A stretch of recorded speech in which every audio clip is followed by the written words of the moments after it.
नमस्कार दोस्तों, मैं रोहित कुमार आप सभी लोगों का directstudy.com पे तहे दिल से स्वागत करता हूं। आज के क्लास में हम लोग दोस्त बात करने जा रहे हैं रेस्पायरेशन। यदि बात करेंगे तो श्वसन इसको कहा जाता है। पौधा में श्वसन की बात करेंगे, मानवों में श्वसन की बात करेंगे, यानी बॉटनी और जूलॉजी दोनों को कंप्लीट करेंगे। 150 के करीब क्वेश्चंस है, आई थिंक ज़्यादा भी हो सकता है। आपसे बस इतना रिक्वेस्ट रहेगा, चैनल सब्सक्राइब करके बेल आइकन जरूर प्रेस कर लीजिए ताकि जब भी वीडियो अपलोड हो तो आप तक पहुंच सके। इसलिए भी कह रहा हूं क्योंकि जब आप सब्सक्राइब करेंगे चैनल और बेल आइकन प्रेस करेंगे तो जो भी पहले के वीडियोज़ है वो भी आपके पास नोटिफिकेशन जाएगी। क्योंकि चैप्टर नंबर ये 8 है, इससे पहले 7 चैप्टर्स पढ़ा दिए गए हैं। एक एक चैप्टर से 150, 200, 350, 450, 500 इतने क्वेश्चंस कराए गए हैं। जैसे चैप्टर्स कुछ ऐसे चैप्टर जिससे ज़्यादा एग्जाम में क्वेश्चन आते हैं उससे ज़्यादा क्वेश्चन कराए गए हैं, और जितने भी क्वेश्चन कराए हैं ऑथेंटिक है, क्योंकि 3 से 4 बार एग्जामिनर ने ऑलरेडी पूछ चुका है इन क्वेश्चंस को, हर एक क्वेश्चंस को। पूरा एनसीईआरटी बेस्ड है, एससीईआरटी बेस्ड है, 6 से लेकर 12th क्लास तक का। क्वेश्चन की मदद से सारा थ्योरी भी आपका कंप्लीट एक तरह से देखा जाए होता जाएगा। क्योंकि खुद सोचिए ना, एक छोटा चैप्टर से इतना ज़्यादा क्वेश्चन है तो कौन सा टॉपिक छूटेगा? एक भी टॉपिक नहीं छूटने जा रहा है, चाहे आप किसी भी एग्जाम का तैयारी क्यों ना कर रहे हो। तो चलिए शुरुआत करते हैं। जी हाँ, जैसा कि मैंने आपको बताया था, हमारा जो आज चैप्टर करने जा रहे हैं चैप्टर नंबर 8 है। इसमें पौधों और मानव में श्वसन की बात हम लोग करेंगे, respiration in plant and human body. ध्यान दीजिए, पहला क्वेश्चन आपके सामने। मुझे पता है बहुत सारे क्वेश्चंस के जवाब आप जानते होंगे, क्योंकि आसान और भारी सारे क्वेश्चन हैं इसमें, तो आप टेंशन ना लें। जितने क्वेश्चन आपको आ रहे हैं वो सारे का जवाब आप देते चलेंगे, अच्छा लगेगा मुझे भी। पौधों से ऊर्जा निर्मुक्त करने की प्रक्रिया को हम लोग क्या कहते हैं? तो इसको हम लोग श्वसन कहते हैं। ऑप्शन नंबर ए हो जाएगा आंसर।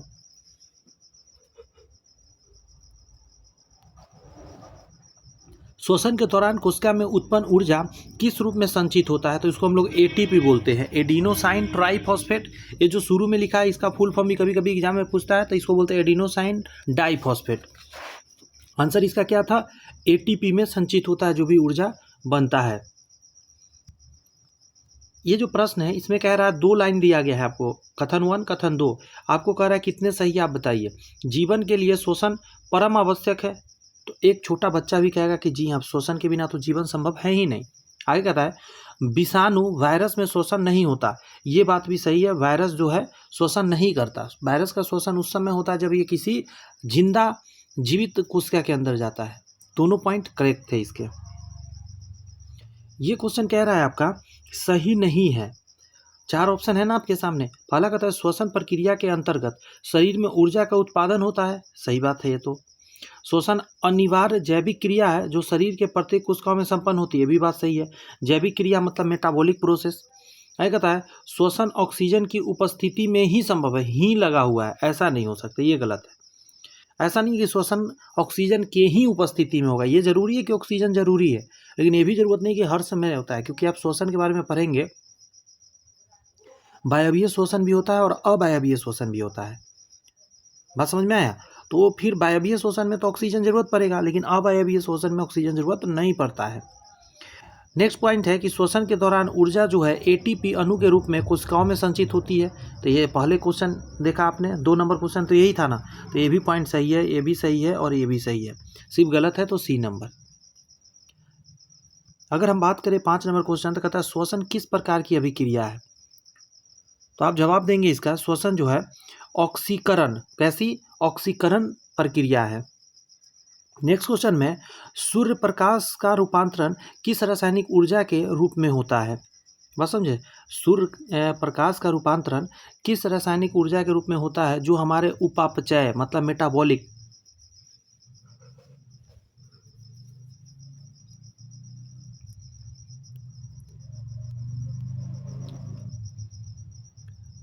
उपापचय में सीधे उपयोग होता है। मुझे पूरा विश्वास है कि आपके आंसर 100% सही गए होंगे।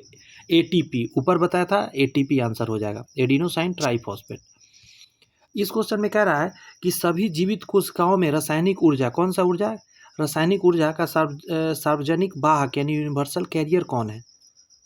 देख रहे क्वेश्चन कैसे कैसे घुमा रहा है। एटीपी आंसर होगा। घुमा घुमा के क्वेश्चन आया, वो सारे टाइप आपके सामने रखा जा रहा है ताकि आप एग्जाम में कंफ्यूज ना हो जाए। निम्नलिखित में से किसका उपयोग मुख्यतः कोशिका द्वारा ऊर्जा उत्पादन के लिए होता है? तो आंसर हो जाएगा glucose. Glucose is your answer. अगर हम आगे बात करें तो कह रहा है निम्नलिखित कथनों पर विचार करिए। पहला है श्वसन जो बिना ऑक्सीजन के होता है, श्वसन जो बिना ऑक्सीजन का होता है अवायवीय श्वसन है। मैं अभी थोड़ा देर पहले ही तो बताया, क्लियर हो गई बात है। आगे कहता है अवायवीय जो श्वसन में माइटोकॉन्ड्रिया में कोई भी भूमिका नहीं होती है। आप सोचो और बताओ मेरे को, क्या अवायवीय श्वसन हो रहा है तो माइटोकॉन्ड्रिया का कोई भूमिका नहीं होता? जी हाँ, अवायवीय शोषण जिस समय होता है उस समय माइटोकॉन्ड्रिया का कोई भी भूमिका नहीं होता। ये भी सही और वो भी सही। आगे है अवायवीय शोषण केवल सूक्ष्म जीवों में ही होता है।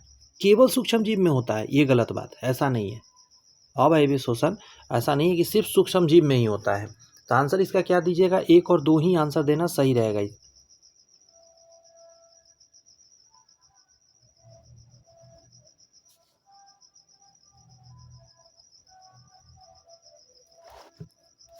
क्लियर है बातें? समझ आ रही है बातें?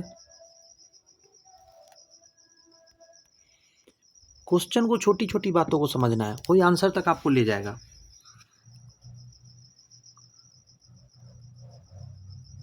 अच्छा, ये तो मैंने करा दिया। 10 नंबर करना, 11 नंबर करा है। ग्लाइकोलाइसिस कहाँ संपन्न होती है? प्रोसेस आपने सुना होगा। तो ये कोशिका द्रव के अंदर होता है ग्लाइकोलाइसिस के प्रोसेस। कहाँ? कोशिका द्रव में। जैसे ये कोशिका है तो कोशिका का ये कौन सा पार्ट है? तो ये सबसे बाहर वाली पार्ट है। तो इसको हम लोग किस नाम से जानते हैं? इसको कोशिका झिल्ली बोलते हैं। इसके अंदर एक केंद्रक होता है, ये केंद्रक कहलाता है। लेकिन ये जो यहाँ पे जो भी लिक्विड भरा है ये सारे जगह पे, यही तो है कोशिका द्रव। इसी के अंदर क्या होता है? ग्लाइकोलाइसिस प्रोसेस होता है। इस क्वेश्चन में कह रहा है कि क्रेब्स चक्र कहाँ होता है? एक शब्द है क्रेब्स चक्र। तो याद रखिए माइटोकॉन्ड्रिया के अंदर, जो मैंने अभी ये सीन बनाया इसके अंदर कहीं ना कहीं माइटोकॉन्ड्रिया आपको दिखेगा, और इसी माइटोकॉन्ड्रिया के अंदर ही आपको क्या होगा? क्रेब चक्र होगा। ये सब थोड़ा सा सुनेंगे, याद होता जाएगा।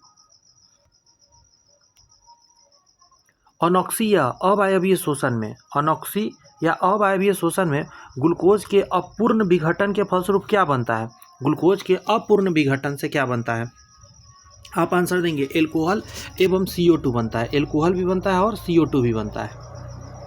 क्वेश्चन क्या है? अनॉक्सी अवायवीय शोषण में ग्लूकोज के अपूर्ण विघटन से, मतलब उसका पूर्ण विघटन नहीं हो रहा है, अपूर्ण विघटन हो रहा है। तो खुद सोचिए ना क्या बनेगा? एल्कोहल बनेगा और कार्बन डाइऑक्साइड बनेगा। और ये जो अल्कोहल बनता है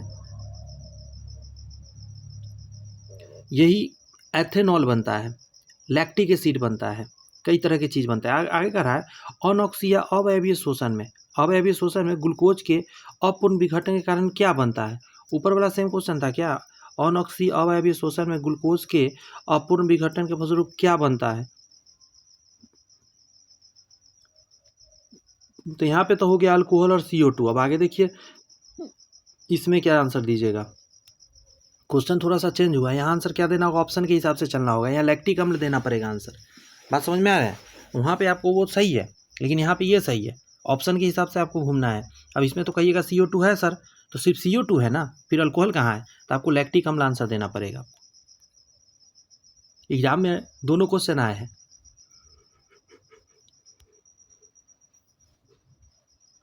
निम्नलिखित कथन पर विचार करिए। पहला है कि सभी कोशिकाएं ऊर्जा उत्पन्न करने के लिए ऑक्सीजन प्रयोग नहीं करती है। सभी कोशिकाएं कह रहा है कि ऊर्जा उत्पन्न करने के लिए ऑक्सीजन का उपयोग नहीं करता है। तो ये बात सही है, ऐसा नहीं कि सारे कोशिकाएं करता है। तो ये तो बात सही है। आगे कहा जा रहा है कि कोशिकाओं में ऊर्जा ऑक्सीजन के बिना भी उत्पन्न हो सकता है। तो सही बात है, कोशिकाओं में ऊर्जा ऑक्सीजन के बिना भी उत्पन्न हो सकता है। नेक्स्ट पॉइंट में कह रहा है कि कार्बन डाइऑक्साइड जल और ऊर्जा प्रदान करने के लिए पायरुवेट का विखंडन निम्नलिखित में से किसमें होता है? पायरुवेट का विखंडन निम्नलिखित में से किसमें होता है? तो आप कहिएगा माइटोकॉन्ड्रिया में होता है। कहाँ पे होता है? माइटोकॉन्ड्रिया में होता है। नेक्स्ट है कि माफी चाहते हैं, वायवीय या ऑक्सीशोषण, जहाँ ऑक्सीजन की उपस्थिति हो, निम्नलिखित में से किसमें कौन सा नहीं है? कौन सा एक नहीं है? इसके बारे में बात। पहला करा है कि वायवीय शोषण ऑक्सीजन के उपस्थिति में होता है। तो वायवीय है तो वायु की उपस्थिति यानी ऑक्सीजन की उपस्थिति में, तो सही है। वायवीय शोषण हेतु कोशिका में माइटोकॉन्ड्रिया होना अनिवार्य है, ये बात भी सही है। वायवीय शोषण कराना है तो आपको माइटोकॉन्ड्रिया को खोज के लाना पड़ेगा कि माइटोकॉन्ड्रिया कहाँ हो, हाजिर हो। नेक्स्ट है वायवीय शोषण एक कोशिकीय जीवों में नहीं होता, ये गलत बात है। एक कोशिकीय जीव में भी वायवीय श्वसन होते हैं, ये गलत है।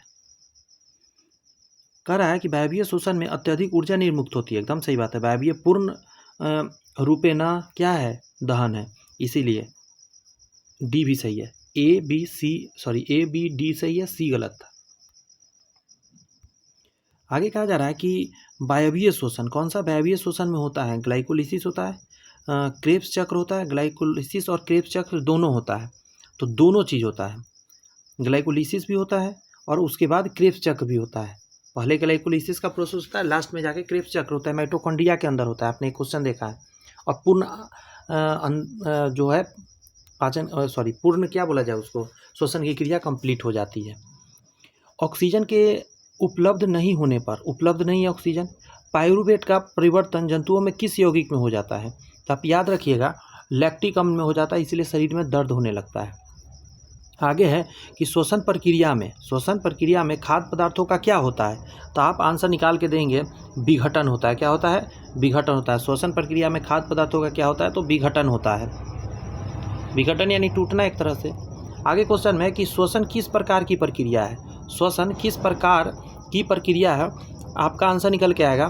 पहला तो कह रहा है ऑक्सीकरण, तो ये तो सही बात है, ऑक्सीडेशन है, ऑक्सीजन तो जुड़ता है इसमें। ऊष्माक्षेपी, गर्मी निकलता है, एनर्जी निकलता है, ये भी सही बात है।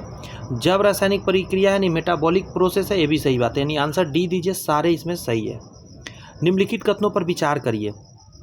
पहला है एटीपी एक प्रकार का जैव ऊर्जा यानी बायो एनर्जी है, एकदम सही बात है। एटीपी क्या है, एक तरह का जैव ऊर्जा है, बायो एनर्जी है। पहला तो 100% सही गया। अब दूसरा पढ़िए ना जरा, ये बताइए कि ये सही है कि नहीं। ग्लूकोज को कोशिकीय ईंधन कहा जाता है, ग्लूकोज को क्या कहा जाता है दोस्त मेरे, कोशिकीय ईंधन कहा जाता है। ये बात भी सही बात है, क्योंकि एनर्जी पूरा कहीं ना कहीं ग्लूकोज से ही निकल कर आता है। मुझे लग रहा है अच्छे से समझ में बातें यहाँ तक आ चुकी हैं। चलिए इसका जवाब दें। यहाँ कह रहा है निम्नलिखित में से किस प्रकार के श्वसन में अधिक ऊर्जा उत्पन्न होती है। अधिक ऊर्जा उत्पन्न कैसे श्वसन में होती है, वायवीय श्वसन में होती है। कि वायवीय एक ऐसा श्वसन है जिसमें एनर्जी पूर्ण दहन हो रहा होता है, इसलिए एनर्जी सबसे ज़्यादा निकलता है।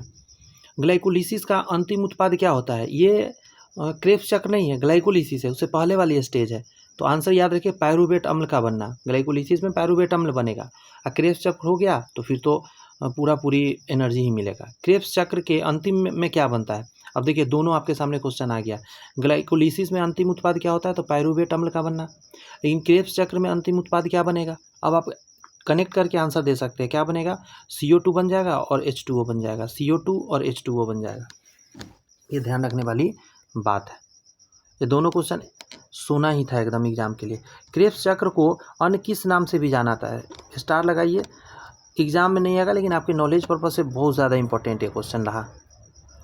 तो आंसर इसको हम लोग होते हैं साइट्रिक अम्ल चक्र के नाम से भी जानते हैं, ट्राई कार्बोलिक अम्ल चक्र के नाम से भी जानते हैं, TCA चक्र के नाम से भी जानते हैं। उपयुक्त सभी आंसर हो जाएगा।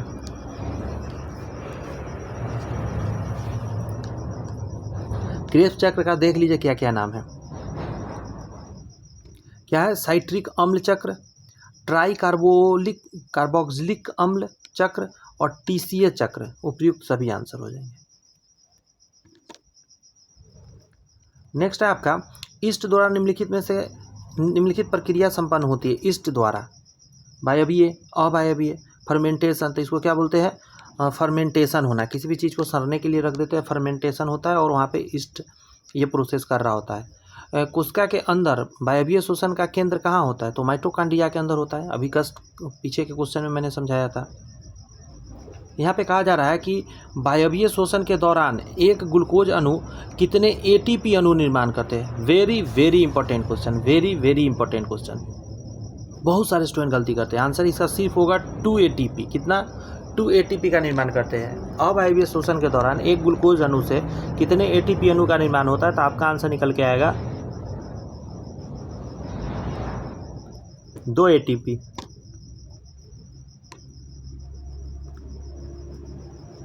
तीव्र शारीरिक क्रिया के दौरान, मतलब आप बहुत तेज़ी से कोई काम शरीर से कर रहे हैं, पेशियों में उत्पन्न होने वाला ऐंठन 100% आप लैक्टिक अम्ल मारिएगा, क्योंकि आप तेज़ी से काम कर रहे हैं।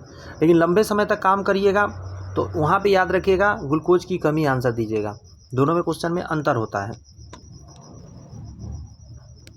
इस क्वेश्चन में कह रहा है कि गर्म पानी से स्नान करने अथवा शरीर का मालिश करवाने से पेशीय ऐंठन आराम मिलने लग जाता है। इसका कारण क्या हो सकता है? पहला, रक्त का संचार बढ़ जाता है, चूँकि आप गर्म पानी से नहाए हैं तो ये तो सही हो गया। मालिश कोई कर रहा है तो ब्लड प्रेशर ग्रो हो रहा है ना शरीर में। आगे कह रहा है कि पेशी कोशिकाओं में ऑक्सीजन की आपूर्ति बढ़ जाती है, मतलब एक्टिविटी मालिश करने से क्या होता है कि ऑक्सीजन की आपूर्ति बढ़ जाती है, ये बात भी सही है। अगर लैक्टिक अम्ल का CO2 और H2O में विखंडन होने लगता है, यानी कि क्रेब्स चक्र पूरा होने लगता है, ये भी सही बात है। आंसर डी दीजिए, सारे पॉइंट क्लियर थे।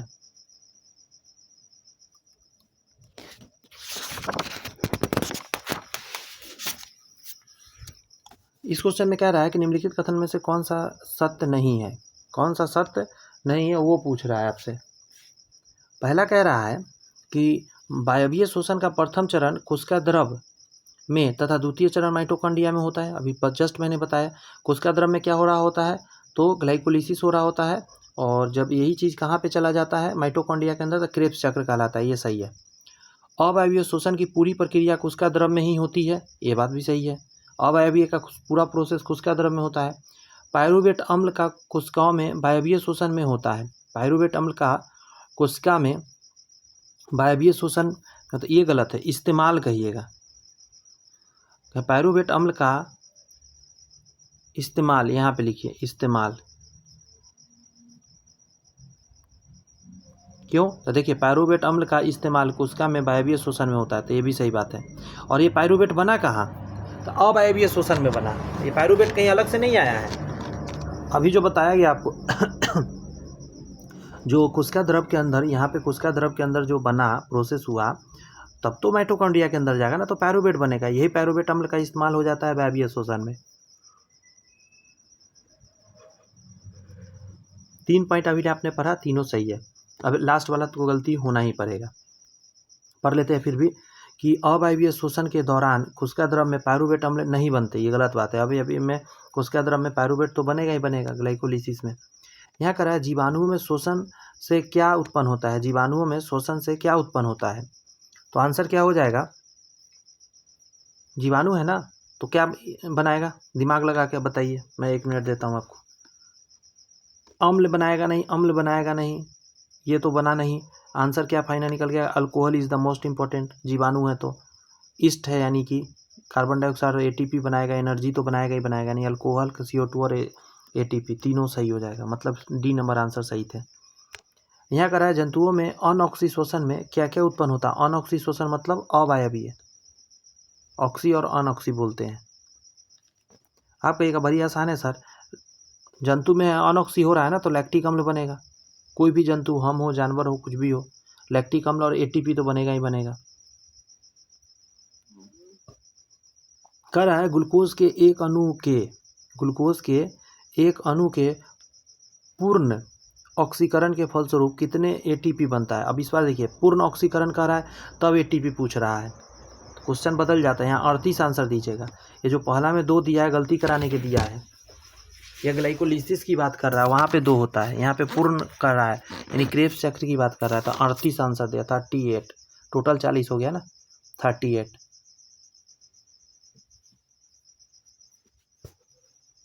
मुझे लगता है इतनी बातें याद हो गई आपको। 35 कह रहा है बाह्य शोषण के अंतर्गत शामिल है। बाह्य शोषण के अंतर्गत क्या शामिल है? आपके बड़ी आसान है सर, सांस लेना और सांस छोड़ना।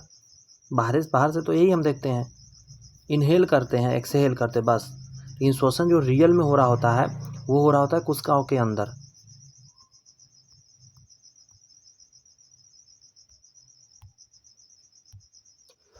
पौधे में शोषण किस भाग के द्वारा होता है? तो एक बात याद रखिएगा, शोषण की बात कर रहा है ना, तो शोषण तो हर जगह हो रहा होता है, जड़ को भी, पत्ती को भी और तना को भी। सारे आंसर दे दीजिए, डी आंसर दे दीजिए। वायुमंडलीय ऑक्सीजन पौधे में किस अंगों द्वारा प्रवेश करता है? वायुमंडल से ऑक्सीजन प्रवेश करना है, बात समझे? तो आंसर दीजिएगा आपका रंध्र द्वारा भी, बातरंध्र द्वारा भी। रंध्र और बातरंध्र में थोड़ा सा डिफरेंस होता है, ध्यान रखिएगा इस बात का, लेकिन दोनों वही है, छिद्र है पौधा का। अंतरकोशिकीय स्थान, ये भी आंसर है, नहीं तीनों बात सही है, इसका डी आंसर दीजिए। पौधों में श्वसन गैसों का आदान प्रदान किस क्रिया के द्वारा होता है? यहाँ आंसर निकल के आएगा विसरण द्वारा। नेक्स्ट है, निम्नलिखित में से कौन सा सही नहीं है? पहला है कि कोशिकाओं में होने वाला वायवीय शोषण की प्रक्रिया पौधों और जंतुओं में एक समान होती है। सही बात है, वायवीय शोषण का प्रक्रिया कोशिका सेम है, सेम जैसा होता है।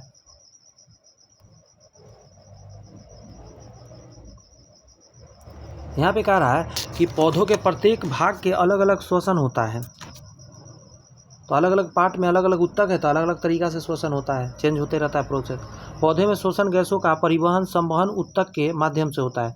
संवहन उत्तक करता है गैसों का परिवहन, तो ये एकदम गलत बात है, ऐसा नहीं है कि संवहन उत्तक जो है गैसों का परिवहन कर रहा होता है, ये रंध्रों द्वारा होता है। पौधों में जंतुओं की अपेक्षा श्वसन की गति धीमी होती है। पौधों में, कहाँ पे? पौधों में जंतुओं की अपेक्षा श्वसन की गति धीमी होती है, ये बात सही है, क्योंकि उसको एनर्जी का ज़रूरत नहीं, हम लोग का पूरा एक्टिविटी है, इधर जाना है उधर जाना है, भागा दौड़ी ये वो बहुत सारा करना है, बात समझिए, इसीलिए पौधा में ज़रूरत बहुत एनर्जी कम का ज़रूरत पड़ता है। अगला पॉइंट में है आपका कि पौधों में गैसों के आदान प्रदान के लिए क्या रहता है? तो जैसा कि अभी बताया गया, रंध्र रहता है, बताया था ना अभी थोड़ा देर पहले वाले क्वेश्चन में। बस आगे कहता है पौधों में गैसीय विनिमय हेतु पाए जाते हैं स्टोमाटा, स्टोमाटा ही तो होता है। अच्छा, स्टोमाटा तो आप देखें ही, स्टोमाटा के अलावा एक देखिए, इसको रंध्र बोलते हैं, स्टोमाटा को बात रंध्र बोलते हैं, मूल रोम को, तो ये भी होता है और लेंटिसेल भी होता है। इनमें सभी आंसर दीजिए। इन सभी से क्या होता है, पौधा जो है समझ रहे हैं, गैसीय विनिमय होता है आने जाने का। लेंटिसेल बहुत लोग नहीं जानते, ये भी जान लीजिए, ये भी होता है जहाँ से गैस का आना जाना होता है पौधों में। इस प्रश्न में कह रहा है कि पौधे दिन में श्वसन हेतु वातावरण से ऑक्सीजन ग्रहण नहीं करते हैं। वातावरण से ऑक्सीजन ग्रहण नहीं करते, क्यों नहीं करते हैं?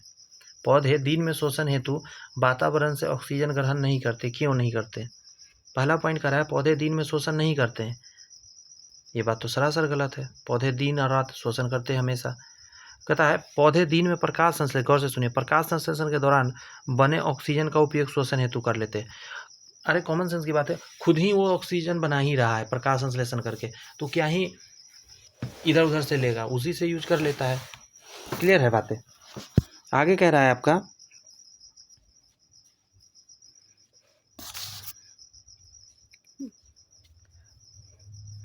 पौधे दिन में जाइलम में स्थित ऑक्सीजन का उपयोग श्वसन हेतु करता है।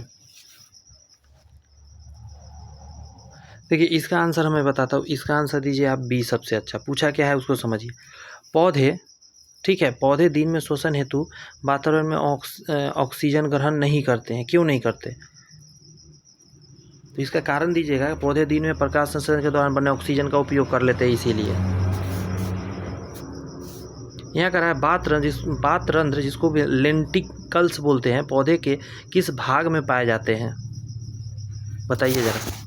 तना में पाए जाते, याद रखना है, तना में छोटे छोटे छिद्र को बात रंध्र बोलते हैं, लेंटिकल्स। आगे क्वेश्चन में है कि एक कोशिकीय जीवों में श्वसन गैसों का आदान प्रदान किस प्रकार होता है? तो आंसर दीजिएगा आप इसका। पहला, कोशिका झिल्ली से विसरण द्वारा, कोशिका झिल्ली से विसरण द्वारा। आगे आपका कि कीटों में श्वसन ट्रेकिया द्वारा होता है, कीटों में श्वसन ट्रेकिया द्वारा होता है, ये बात 100% सही है। अगला कर रहा है 2 नंबर पॉइंट कि ट्रेकिया के द्वारा श्वसन में गैसों का आदान प्रदान रक्त नहीं होता, ये गलत है। उसमें रक्त जैसा चीज़ होता ही नहीं है कीड़ों में, ठीक है।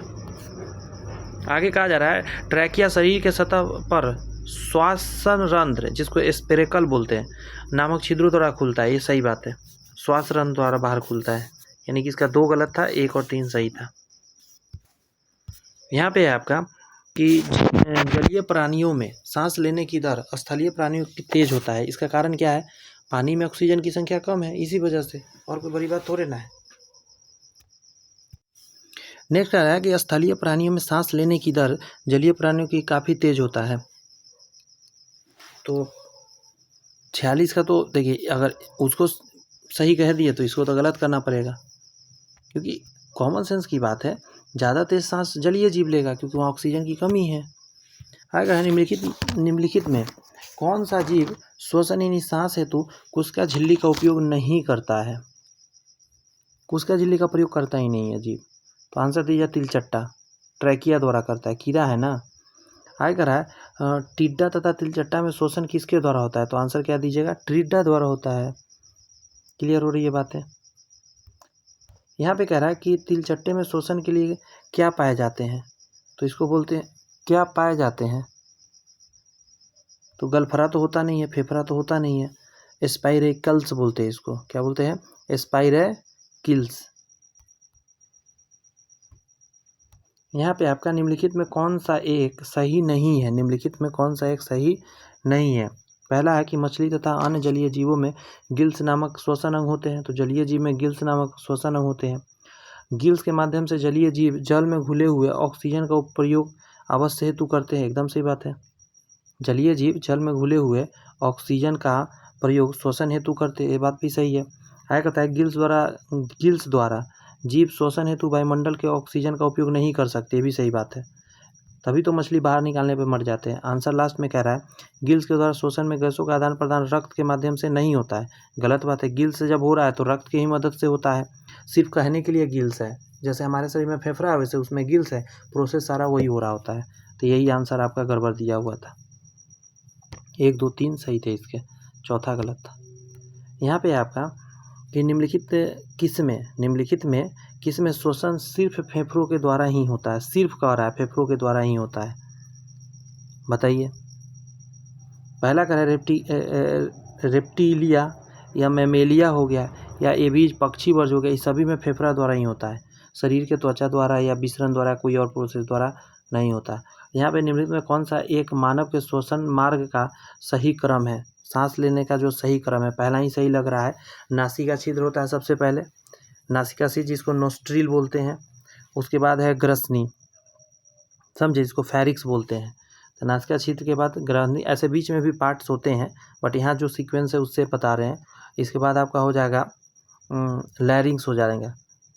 लैरिंग्स के बाद क्या होता है? ट्रैकिया होता है और फेफड़ा होता है उसके बाद।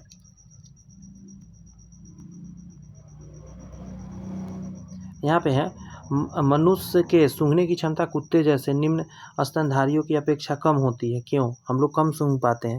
इसका कारण क्या देना चाहेंगे? तो आंसर हो जाएगा मनुष्य के घ्राण क्षेत्र अत्यंत छोटा होता है, इसी वजह से।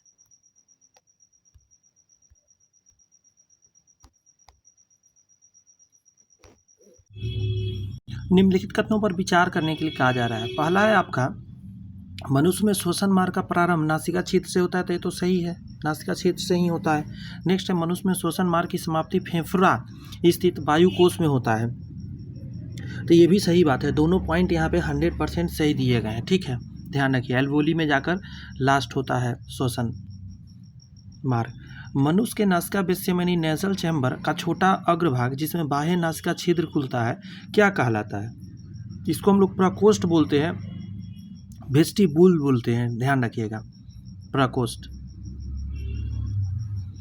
यहाँ पे कहा जा रहा है कि मनुष्य सांस द्वारा लिए गए हवा की सुगंध अथवा दुर्गंध की पहचान तब कर पाता है जब वह हवा कहाँ पहुँचता है?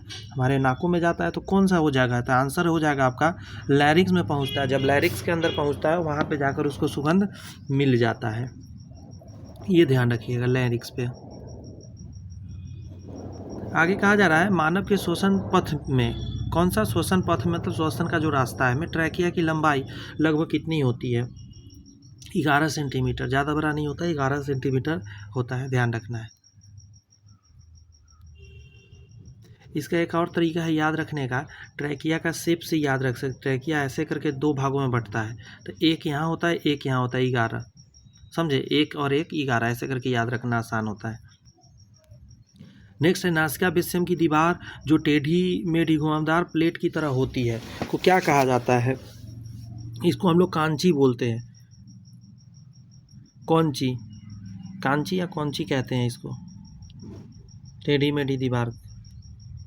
निम्नलिखित में कौन सा मानव स्वर तंत्र का हिस्सा नहीं है? तो तो आपका आंसर निकल के आया गिल्स। मानव में तो गिल्स होता नहीं है, श्वास नली होता है, रक्त होता है, नासिका बेसिन होता है, लेकिन गिल्स तो मछलियों में होता है। मानव शरीर में स्थित कौन सी रचना वक्ष गुहा जिसको बोलते हैं थोरैकिक कैविटी को उदर गुहा यानी एब्डोमेन कैविटी से अलग करता है? इन दोनों को अलग करने वाला कौन है? तो diaphragm is your answer. Clear है बातें?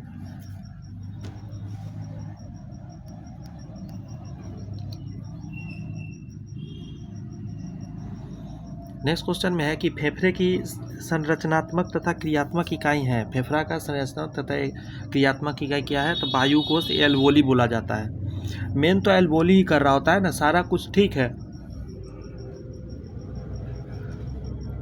लेकिन रियल में जो वर्क है वो इस एल्वोली का है। इसके अंदर हवा आएगा, इसके दीवारों पे बाहर में वेन कैपिलरीज है, यहीं पे आदान प्रदान होता है हीमोग्लोबिन के साथ ऑक्सीजन का और कार्बन डाइऑक्साइड गैस का। तो ये कितना इंपॉर्टेंट है, सोच के देखिए। मेन तो यही है, सब कुछ जो भी फंक्शन करे, तो इसके बिना तो काम ही नहीं हो पाएगा। तो वायु को आंसर याद रखिएगा। इस क्वेश्चन में कह रहा है कि ग्रसनी, जिसको फेरिक्स बोलते हैं, किस मानव तंत्र के अंतर्गत आएगा? तो पाचन तंत्र में भी आ जाएगा, श्वसन तंत्र में भी आएगा, दोनों जगह पे ही आ जाएगा। नेक्स्ट है कि श्वसन नली, जिसको कि ट्रैकिया बोलते हैं, की दीवार चिपटी क्यों होती है? आंसर देना सही रहेगा इसका कि उपास्थि युक्त छल्लों के कारण। उपास्थि युक्त छल्लों के कारण। ये क्या होता है ना, उपास्थि मतलब हड्डी, कार्टिलेज बोलते हैं इसको, जिससे कि बोन हड्डी को बोलते हैं, और ये कार्टिलेज की बात हो रही है, ठीक है।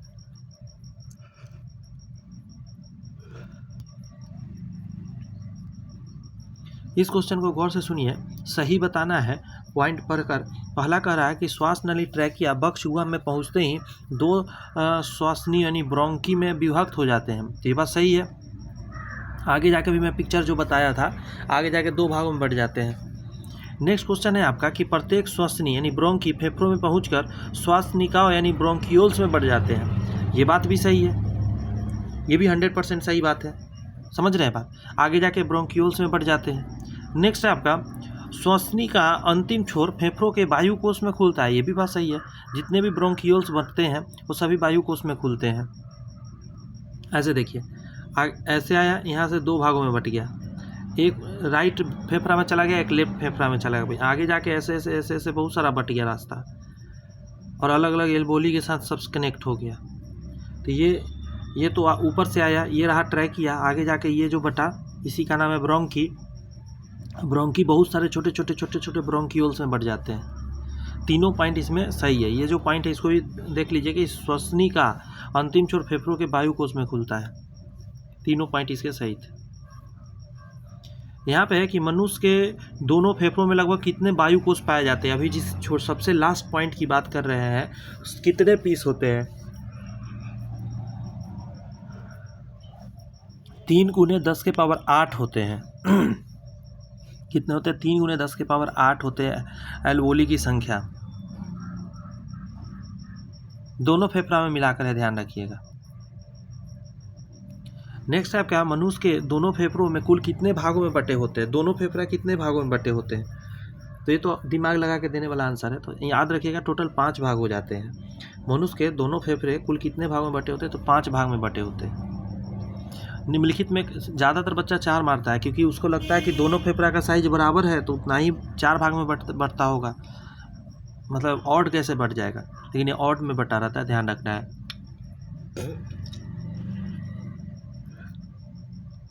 निम्नलिखित में कौन एक मानव शरीर का ध्वनि उत्पादक यंत्र यानी साउंड बॉक्स कहलाता है, जहाँ से ध्वनि का उत्पादन हो रहा होता है? तो इसको क्या होता है? लैरिक्स बोल रहे थे, ध्यान रखिएगा। ऑप्शन है फेरिक्स भी देगा, लेकिन लैरिक्स से, लेरिक्स बोलते हैं ना, लैरिक्स, उसी से याद रखिएगा। फेफड़ों को ढकने वाला आवरण क्या कहलाता है? फेफड़ा को जो ढक के रखा है उस आवरण का कुछ तो नाम होगा, उसको प्लूरा बोलते हैं। क्या बोलते हैं दोस्त? प्लूरा के नाम से हम लोग जानते हैं। नेक्स्ट है आपका श्वासोच्छ्वास। श्वासोच्छ्वास यानी कि ब्रीथिंग जिसको बोलते हैं, के अंतर्गत क्या आता है? तो सांस लेना सांस छोड़ना को हम लोग ब्रीथिंग बोलते हैं, ठीक है, श्वासोच्छ्वास। लेकिन श्वसन जब बोलते हैं तो वो पूरा प्रोसेस बोलते हैं, यानी कोशिकाओं के अंदर हो रहा होता है, वो बोलते हैं हम लोग। श्वसन तंत्र के भाग कर भाग नासिका बेस में नेजल चैम्बर के क्या कार्य है? नेजल चैम्बर है ना, उसका कुछ तो कार्य होगा। तो जी हाँ, इसके कई सारे कार्य हैं और आसानी से याद रहने वाले हैं। पहला है कि वायु के सुगंध और दुर्गंध का पता लगाना नेजल चैम्बर का ही काम है। वायु की जल वाष्प की मात्रा तथा तापक्रम नियंत्रित करना भी इसका काम है, कितना गर्म करना है जो शरीर को अच्छा रहे, और जल वाष्प कितना जाएगा कितना बाहर निकलेगा इसका। आगे है वायु के धूल कणों को छानना भी, ये भी इसका काम है नासिका चैम्बर का। इनमें सभी काम करता है। क्लियर हो रही है बातें? सही बताना है। 2 पॉइंट है। पहला पढ़ते हैं, फेफड़ों के अंदर अशुद्ध रक्त, कौन सा? अशुद्ध रक्त की अपेक्षा ऑक्सीजन का दबाव काफ़ी अधिक रहता है, इसीलिए O2 फेफड़ों से रक्त में जाता है। सोच कर बताइए सही है या गलत।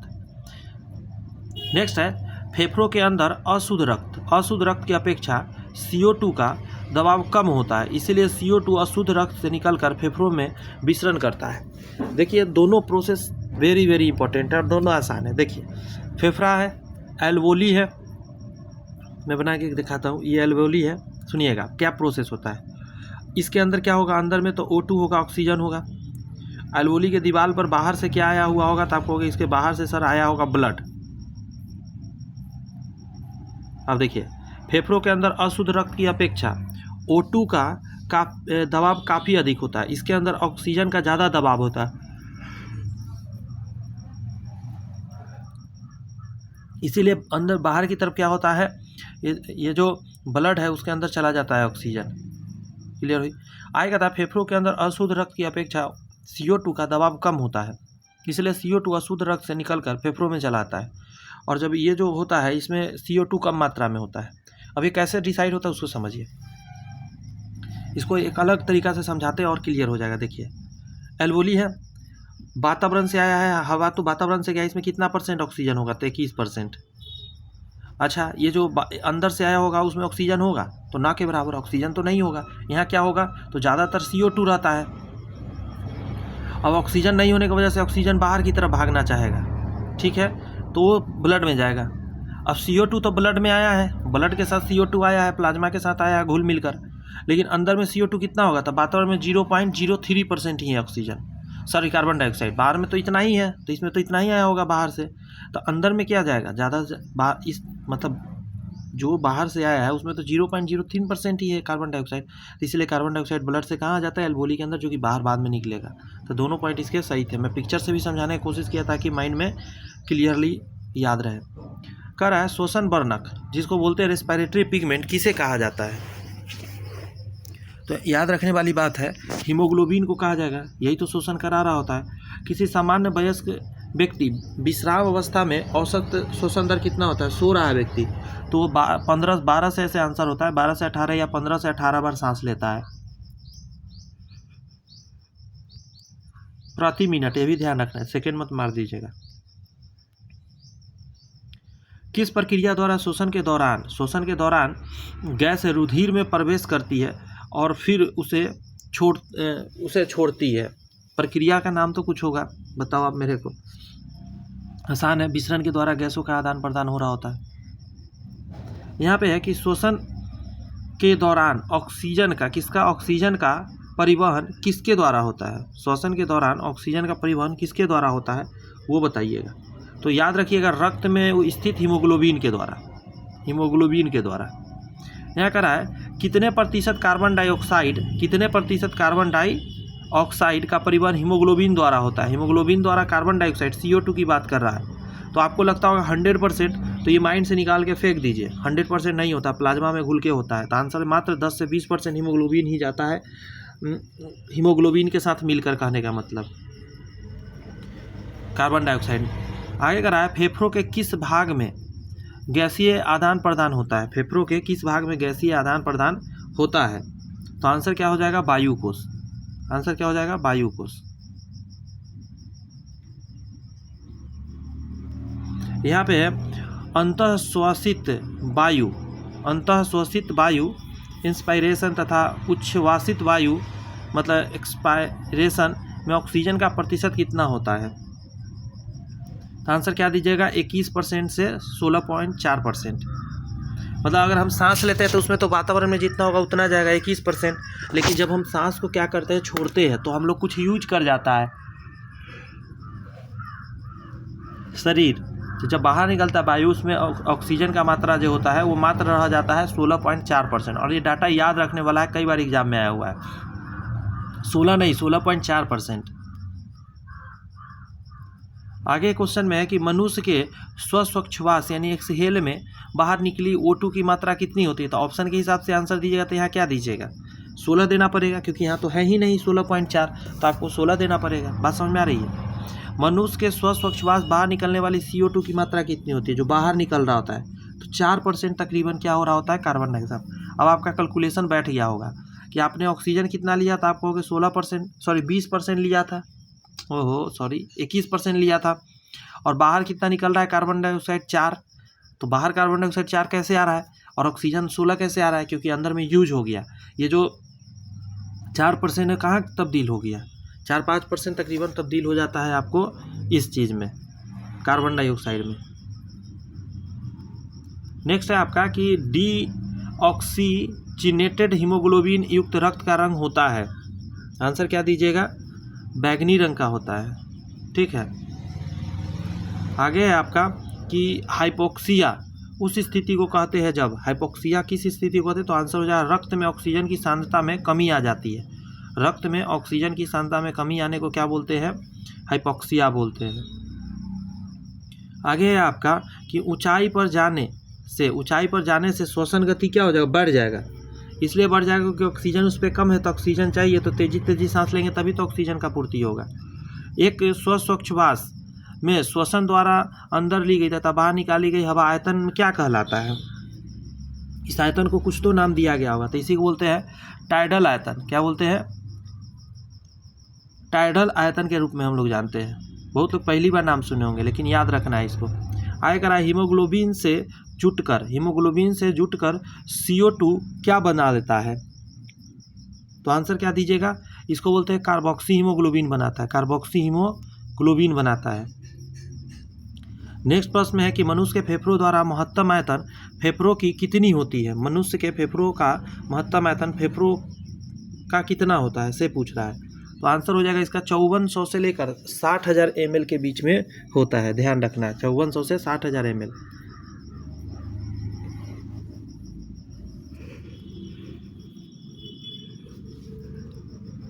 लीटर में तब्दील करिएगा, 1000 से भाग दिया तो 4.5 लीटर से 6 लीटर के बीच में होता है आयतन। नेक्स्ट है फेफड़ों का अवशिष्ट आयतन, जिसको बोलते हैं रेसिडुअल वॉल्यूम, कितना होता है। इसको बोलते हैं 1.5 से लेकर 2 लीटर होता है। 1.5 से लेकर 2 लीटर के बीच होता है। दोनों को ध्यान रखना है, दोनों अलग है। महत्तम आयतन अधिक से अधिक आयतन 4.5 से 6 लीटर, और अवशिष्ट आयतन तो 1.5 से 2 लीटर।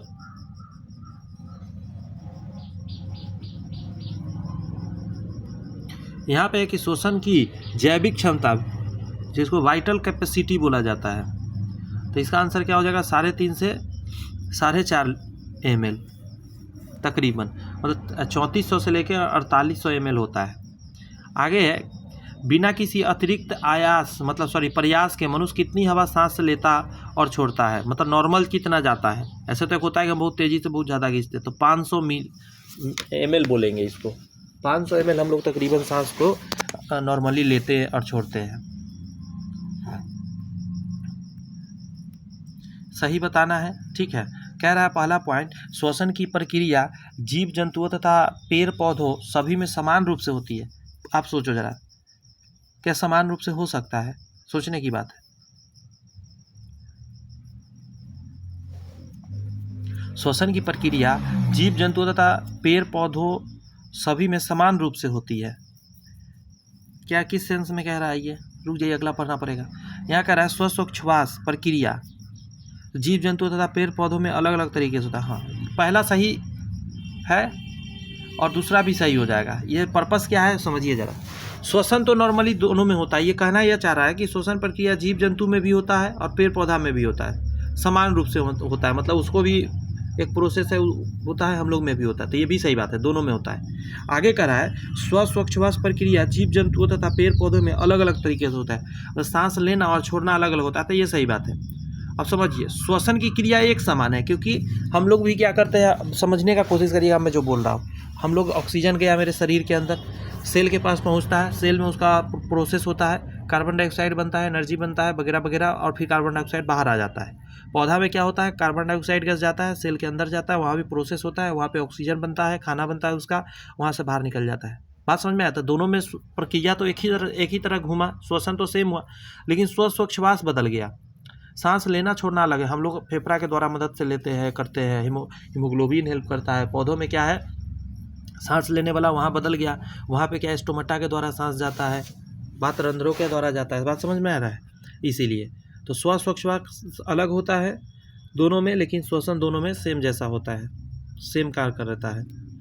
यह है, मनुष्य के पसलियों के बीच कौन सी मांसपेशियाँ पाई जाती है? पसलियों के बीच में कौन सा मांसपेशी पाया जाता है? तो आप कहिएगा, इसको बोलते हैं हम लोग इंटरकॉस्टल, इंटरकॉस्टल बोलते हैं, यही पाया जाता है। नेक्स्ट है आपका, निम्नलिखित में किस में श्वसन दर यानी ब्रेथिंग रेट सर्वाधिक होता है? सबसे ज़्यादा सांस कौन ले रहा होता है? तो आंसर दीजिएगा शिशु। नेक्स्ट क्वेश्चन में है कि हृदयी खांची कार्डियक नैच पाया जाता है? आंसर हो जाएगा आपका बाएं फेफड़ों में। कहाँ पे? बाएं फेफड़ों में पाया जाता है।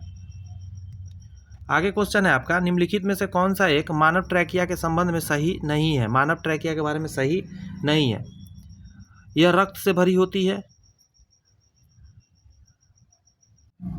ये जो प्रश्न है इसमें थोड़ा सा करेक्ट करिएगा, यहाँ से इसको हटाना होगा, थोड़ा सा यहाँ से ई हटा दीजिए,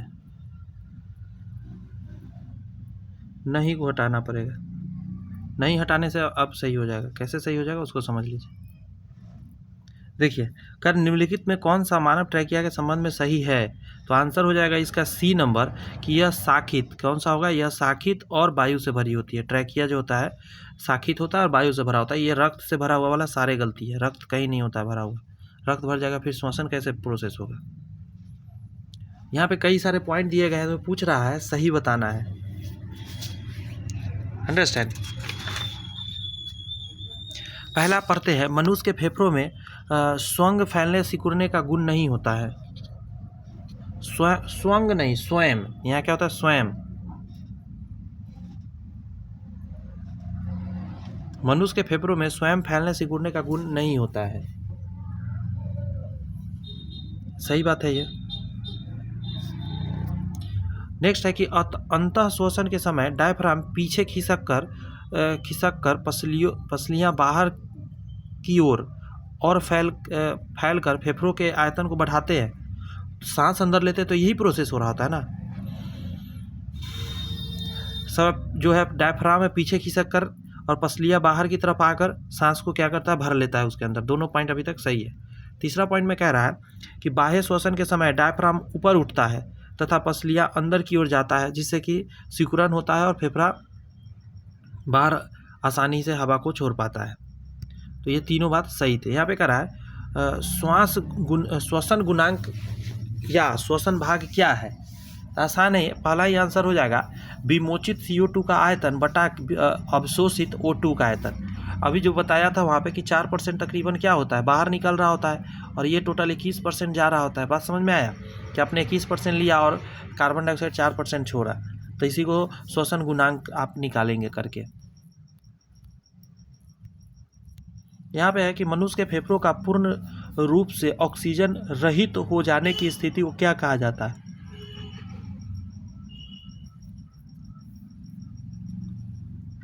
पूर्ण रूप से ऑक्सीजन रहित हो जाना मतलब ऑक्सीजन है ही नहीं, इसी को बोलते हैं हम लोग एनॉक्सिया। एनॉक्सिया, हाइपोक्सिया, एटिलेक्टोसिस, नेफ्रोसिस नहीं, याद रखिएगा एनॉक्सिया बोलते हैं इसको। यहाँ पे कह रहा है निम्नलिखित कथनों पर विचार करिए। पहला है मनुष्य एक फेफड़ों पर जीवित नहीं रह सकता, ये गलत बात है। मनुष्य एक फेफड़ा पर भी जीवित रह सकता है। मनुष्य एक फेफड़े पर जीवित रह सकता है, परंतु उसकी कार्य क्षमता बहुत कम हो जाएगी। एकदम सही बात है, एक फेफड़ा काम करेगा तो बहुत ही कार्य क्षमता कम जाएगा, ऑक्सीजन सही से पूरा पूर्ति नहीं होगा। मानव रक्त में अधिकांश कार्बन डाइऑक्साइड का परिवहन होता है। तो कार्बन डाइऑक्साइड गैस का जब भी पूछे क्वेश्चन है तो आंसर दीजिए इसका प्लाज्मा में बाइकार्बोनेट आयतन के रूप में। प्लाज्मा में बाइकार्बोनेट का आयतन बना लेता है और उसके द्वारा जाता है। और बताया था कितना कम परसेंट, 10 से 20% ही मात्र क्या चीज़ के द्वारा जा पाता है, तो हीमोग्लोबिन के साथ जा पाता है। बताइए यहाँ पर के क्वेश्चन कि अवायवीय शोषण और वायवीय शोषण दोनों ही प्रक्रमों में निम्नलिखित में से कौन सी प्रक्रिया समान होती है? तो आंसर हो जाएगा ग्लूकोज का पायरूवेट अम्ल में विखंडन, ये दोनों में होता है। ग्लूकोज का पायरूवेट अम्लों और विखंडन दोनों में होता है। वायवीय शोषण में भी ये होता है, लेकिन हाँ, वायवीय शोषण में जो पायरूवेट बनता है, ये पायरूवेट आगे जाकर और माइटोकॉन्ड्रिया के अंदर पूर्ण रूप से श्वसित हो जाते हैं, ये ध्यान रखना है। यहाँ पे कह रहा है हीमोग्लोबिन के संबंध में निम्नलिखित में कौन सा सही है। हीमोग्लोबिन के बारे में सही कौन सा है वो पूछ रहा है। देखते हैं यहाँ पे पढ़कर हीमोग्लोबिन के बारे में सारी बातें हैं। पहला कह रहा है सही, तो इसका सी ऐसे है कि हीमोग्लोबिन कार्बन डाइऑक्साइड तथा ऑक्सीजन दोनों का वहन कर सकता है, सबसे आसान है। आगे कह रहा है कि मानव शरीर में लौहपूर्ण पुंज किसमें है? मानव शरीर में लौह पुंज किसमें है? तो आपका आंसर निकल कर आएगा रक्त को लौह पुंज बोलते हैं। आगे कह रहा है कि कोशिका में एटीपी एडिनोसाइन ट्राइफॉस्फेट संश्लेषण के समय किस तरह की उपयोगिता होती है? तो आंसर क्या दीजिएगा जवाब में? फास्फोरस का जरूरत पड़ता है। क्या है कि कोशिका में एटीपी संश्लेषण के समय किस तत्व की उपयोगिता होती है? तो फास्फोरस की उपयोगिता होती है। नेक्स्ट है आपका पॉइंट कि शरीर में अधिकतम एटीपी का निर्माण श्वसन के किस क्रिया में होता है? तो आंसर आपका निकल के आएगा क्रेब्स चक्र में मेनली होता है, जो कि माइटोकॉन्ड्रिया के अंदर होता है। आगे कहा जा रहा है कि निम्नलिखित में कौन सा एक श्वसनीय पदार्थ नहीं है? कौन सा श्वसनीय पदार्थ नहीं है बोल रहा है, तो इसका आंसर दीजिएगा विटामिन। विटामिन जो है श्वसनीय पदार्थ नहीं है, लेकिन वसा, कार्बोहाइड्रेट, प्रोटीन भी है। नेक्स्ट है कि हमारे फेफड़े में डैश कोशिकाएं होती है। बहुत अच्छा क्वेश्चन है, फेफड़ा में कोशिका पूछ रहा है। 300 मिलियन।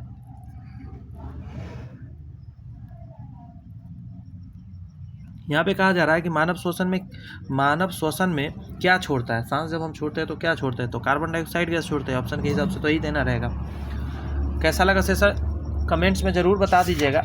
और आपसे बस इतना ही रिक्वेस्ट रहेगा, चैनल सब्सक्राइब करके बेल आइकन जरूर प्रेस कर लीजिए दोस्तों, क्योंकि इसी तरह भी कई सारे चैप्टर आपके बीच रखना है। जैसे आप देख सकते हैं जो नेक्स्ट हम चैप्टर लेकर आपके लिए आ रहे हैं वो आ रहा है बहुत ही बेहतरीन